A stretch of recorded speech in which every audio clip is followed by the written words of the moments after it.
L'immobilier ne se résume pas à acheter des biens, c'est une clé pour façonner ta liberté financière, si tu maîtrises les bonnes stratégies. Bonjour et bienvenue sur Shelba Mindset. Ici, on explore l'art de faire travailler l'immobilier pour toi, tout en cultivant un état d'esprit gagnant. Si tu veux booster tes finances et prendre le contrôle de ton avenir, abonne-toi pour ne rater aucune de nos astuces. Dans cette vidéo, on va plonger dans le pouvoir de l'immobilier comme accélérateur de richesse. Je vais partager avec toi les stratégies d'investissement en immobilier, un secteur qui a fait ses preuves au fil des années.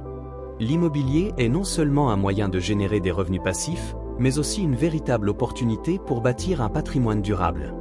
Toutefois, il existe différentes stratégies. Dans cette vidéo, je te présente 4 stratégies que je vais illustrer par des exemples concrets. Tout d'abord, rappelons-nous cette citation de Warren Buffett. Le risque vient du fait que vous ne savez pas ce que vous faites. Cela nous rappelle l'importance de la préparation et de la connaissance dans ce domaine. Sans plus attendre, voyons ces stratégies. La première stratégie est l'achat-revente ou flipping. Cette stratégie consiste à acheter un bien immobilier sous-évalué, à le rénover et à le revendre avec une plus-value. Ce type d'investissement nécessite un bon œil pour dénicher des propriétés à fort potentiel et une gestion efficace des travaux. Exemple concret avec l'investisseur Onana. Onana a acquis un appartement ancien dans un quartier en pleine revitalisation, à un prix bien inférieur au marché. Le bien nécessitait d'importantes rénovations. Il a concentré ses travaux sur les éléments créant le plus de valeur, refonte complète de la cuisine et de la salle de bain, et modernisation de l'électricité. Ces améliorations ciblées ont permis une forte plus-value immobilière tout en attirant des locataires haut de gamme. Aujourd'hui, le bien génère des revenus locatifs élevés et a pris de la valeur avec la montée en gamme du quartier. Comme le souligne Onana, les meilleures opportunités se cachent souvent là où les autres ne voient que des travaux. Une fois les rénovations terminées, il a mis l'appartement en vente. Grâce aux travaux réalisés, il a pu vendre le bien avec une plus-value de 30% par rapport à son investissement initial. Cette stratégie demande une bonne gestion des coûts et des délais pour éviter de trop diluer la rentabilité. Comme le disait Robert Kiyosaki, l'investissement intelligent est l'art d'acheter des biens sous-évalués et de les revendre quand leur valeur a augmenté. La deuxième stratégie est l'investissement locatif. Il s'agit d'acheter un bien immobilier pour le louer et générer ainsi un revenu passif. Cette stratégie peut être particulièrement rentable à long terme si le bien est bien situé et que le loyer perçu couvre largement les coûts de financement et de gestion. Onana a choisi d'investir dans l'immobilier locatif en achetant un appartement en zone universitaire.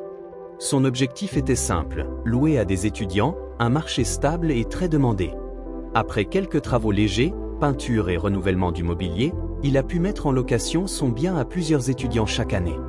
Les résultats parlent d'eux-mêmes, les loyers couvrent intégralement les mensualités de son prêt, tandis que la valeur de l'appartement a augmenté avec l'extension du campus à proximité. Une double réussite, revenu locatif régulier et plus-value immobilière. Comme le souligne Grant Cardone, l'immobilier est un actif qui travaille pour vous pendant que vous dormez. Cette stratégie permet à Onana de générer un revenu passif tout en bénéficiant des avantages fiscaux propres à l'investissement locatif. Avant de passer à la troisième stratégie, merci de vous abonner pour soutenir la chaîne. Faites-nous savoir en commentaire si vous êtes intéressé à investir en immobilier au Canada et ne savez pas par où commencer. La troisième stratégie est d'investir dans des SCPI, ou sociétés civiles de placement immobilier. Les SCPI permettent d'investir dans l'immobilier de manière indirecte, en achetant des parts dans des sociétés qui détiennent un portefeuille immobilier diversifié. Cela permet d'accéder à l'immobilier sans avoir à gérer directement les biens, tout en percevant des revenus réguliers sous forme de dividendes. Exemple concret. Pour diversifier mon portefeuille, j'ai investi dans une SCPI spécialisée dans l'immobilier commercial. L'avantage des SCPI est qu'elles me permettent de participer à des projets immobiliers de grande envergure, tels que des immeubles de bureaux ou des centres commerciaux, sans avoir à gérer les biens directement. Cet investissement m'a permis de percevoir des revenus passifs mensuels. De plus, ces SCPI sont gérés par des experts, ce qui permet de se concentrer sur d'autres opportunités d'investissement sans se soucier des aspects opérationnels.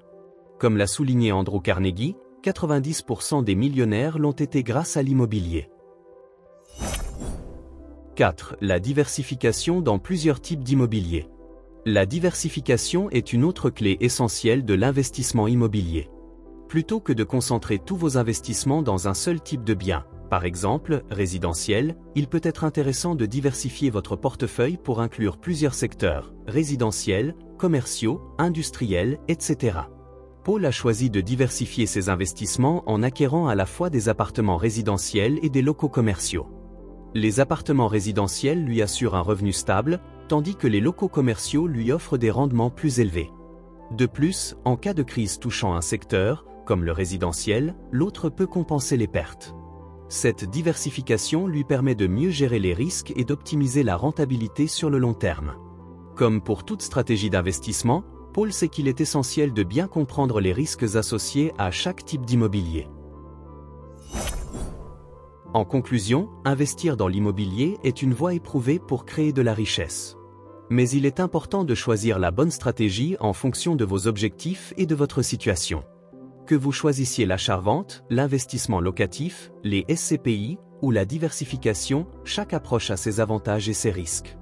L'immobilier, c'est avant tout un investissement à long terme. Comme le disait un jour John D. Rockefeller, le secret de l'investissement est d'acheter ce que personne ne veut, à un prix que tout le monde peut se permettre. En appliquant les bonnes stratégies, en restant discipliné et en diversifiant vos investissements, vous pourrez bâtir un patrimoine solide et durable.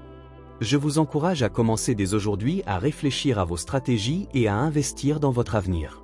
Merci d'avoir participé à la réflexion. Pour continuer à développer ton potentiel en immobilier, clique sur l'une des vidéos qui apparaît sur l'écran. Je te rejoins.